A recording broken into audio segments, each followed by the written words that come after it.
Kenalin, aku Renata Elsa, bisa dipanggil Elsa, dan aku asal dari Bandung, tepatnya di Kupo. Nama aku Rizkika Marditya, biasa dipanggil Rizkika. Asal aku dari Kalimantan.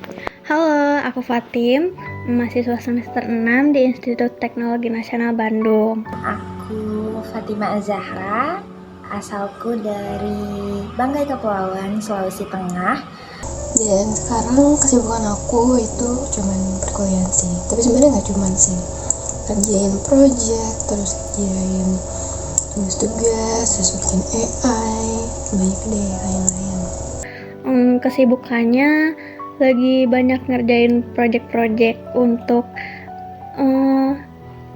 tugas di akhir semester 6 ini. Saat ini kesibukannya sedang berkuliah, aktif ngerjain tugas, aktif organisasi, dan lain-lainnya. Terus kesibukan aku menjalani kehidupan sebagai mahasiswa perantau sih. Ya belajar, kuliah, ikut kepanitiaan, ikut himpunan, dan juga ikut UKM.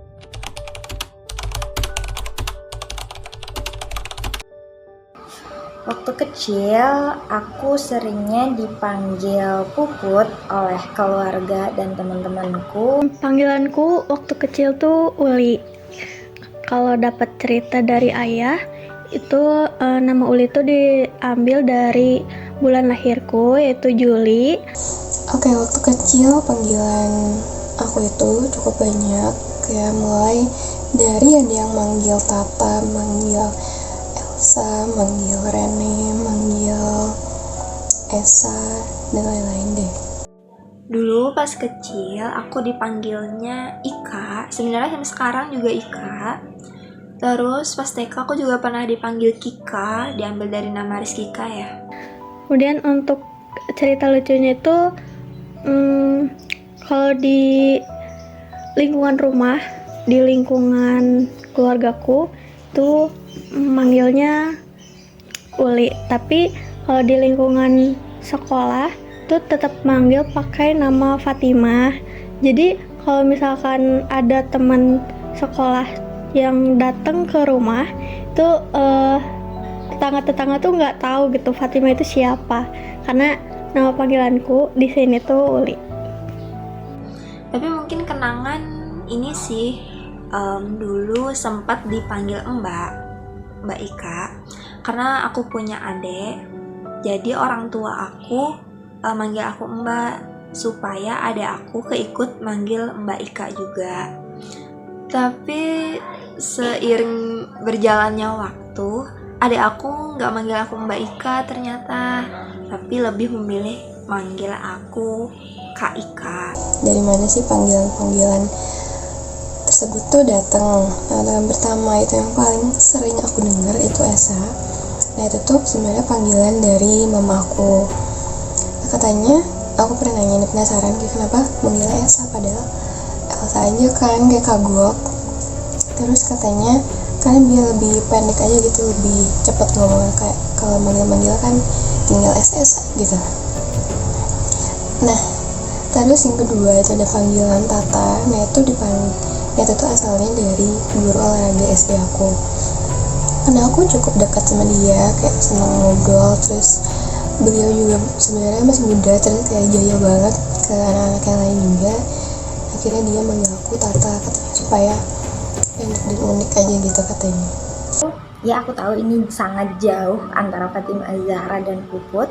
Namun kalau untuk cerita di baliknya itu, dulu waktu aku mendaftar sekolah SD, orang tuaku tuh ngedaftarinnya dengan nama Putri Fatimah Azahra. Nah, karena mungkin dari penggalan nama Putri ini muncullah Puput, karena mereka manggilnya tuh Put gitulah, tapi karena keterusan bukannya jadi Putri malah jadi Puput gitu.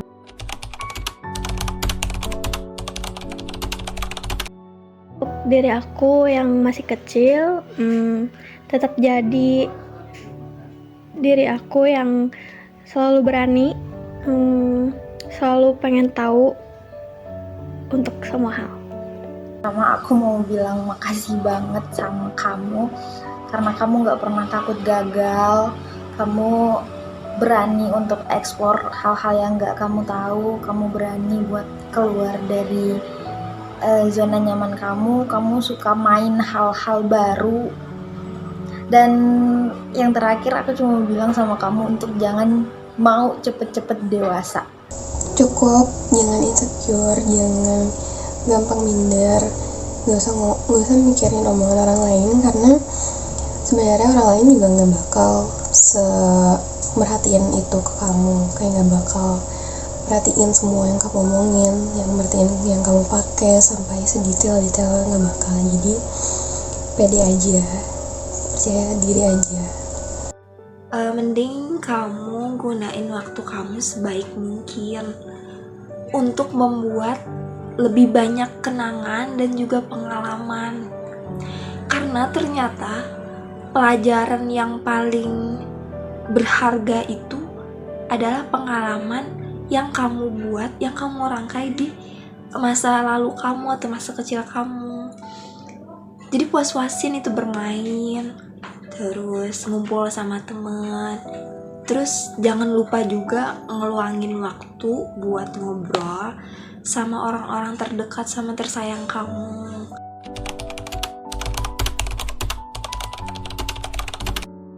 Pertama sih aku mau nyapa dulu nih, kayak halo Rizkika yang sekarang, gimana kabarnya?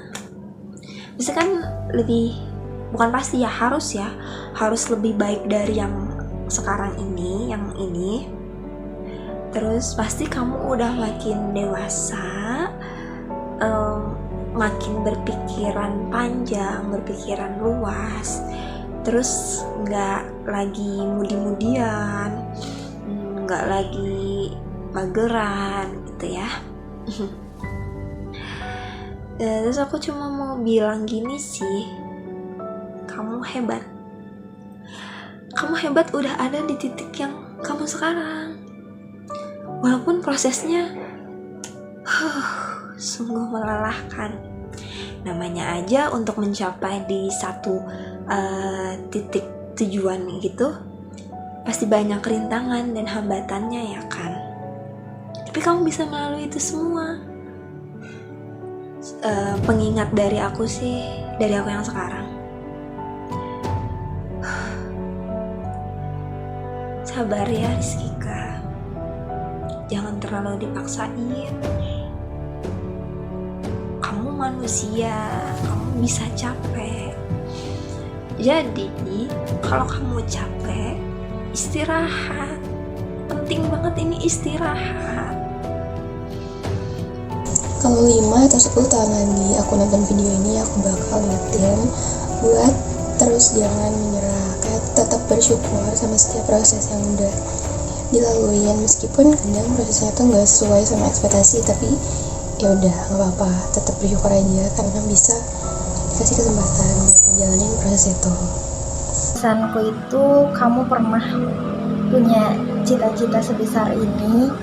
Semoga semangat kamu di hari ini itu masih sama untuk 5-10 tahun ke depan. Aku tahu bakal struggle di 5 atau 10 tahun ke depan itu bakal lebih berat, tapi semoga kamu punya semangat yang lebih baik daripada ini.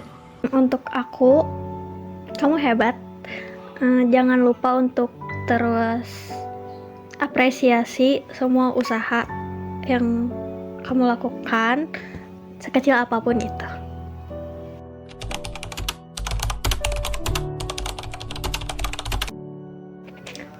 Untuk aku, semoga kamu udah jadi wanita karir yang sukses.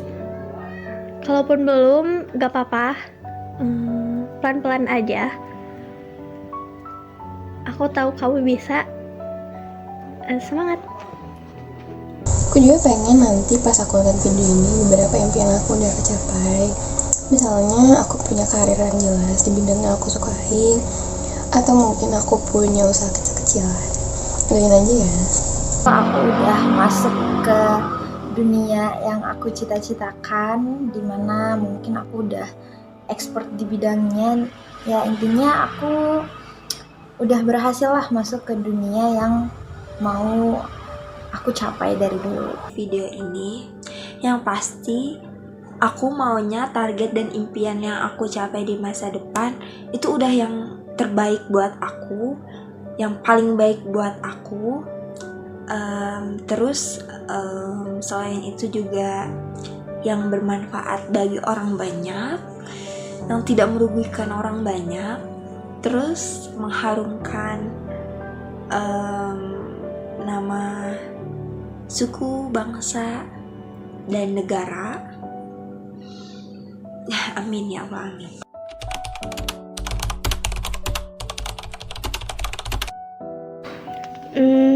Hal yang paling ngajarin banyak itu waktu aku gak lulus di SMA favorit yang aku mau, tapi ternyata di SMA aku yang ini tuh aku ngeluarin banyak potensi hebat yang bahkan aku sendiri tuh gak tahu gitu aku punya potensi itu.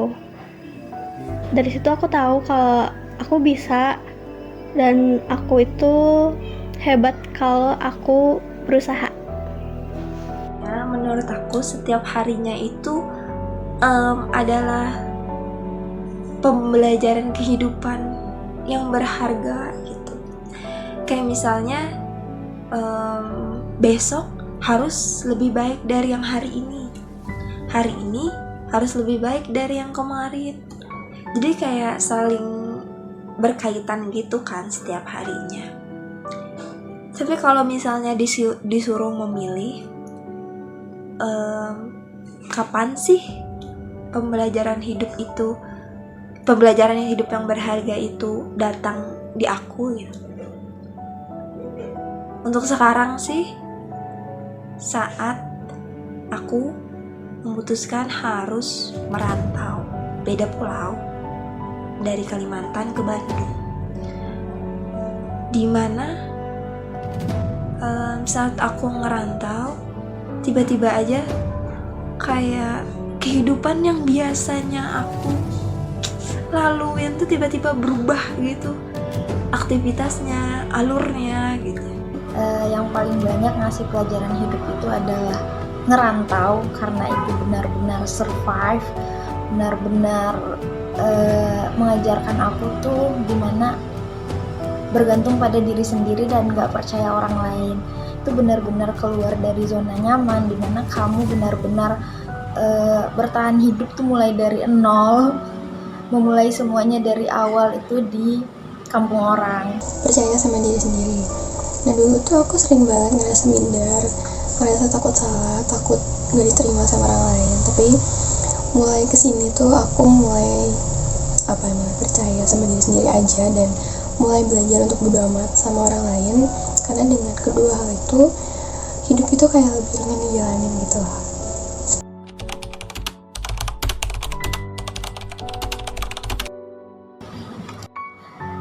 Nilai hidup atau prinsip yang ingin aku pegang dari dulu sampai sekarang yakni keikhlasan dan pantang menyerah, dimana aku bisa nerima semua rasa kecewa dan lain-lain itu dengan lapang dada, namun aku tetap memilih untuk melangkah maju. Aku percaya dengan dua kombinasi nilai hidup ini aku bisa untuk menjadi pribadi yang lebih kuat dan tenang. Prinsip yang harus selalu aku pegang itu jadi orang baik, harus terus jadi orang baik untuk apapun, untuk siapapun, karena hal sekecil apapun tuh bisa berdampak besar buat orang lain. Sama ini terapkan hukum karma baik buruk, dimana saat kamu melakukan hal yang baik dan benar, maka kamu akan mendapatkan hasil yang bagus. Sebaliknya, jika kamu melakukan hal yang tidak benar, maka kamu akan mendapatkan hasil yang buruk juga. Selalu baik sama orang, tapi jangan lupa baik juga sama diri sendiri. Karena kadang aku tuh selalu sibuk nyalahin orang lain, tapi kadang diri sendiri aku itu kayak gak mau ngelakuin itu, kayak merasa tertekan pas nyalahin orang lain itu. Jadi penting untuk ada balance di antara bisa selalu baik sama orang, sama baik juga sama diri sendiri. Terima kasih.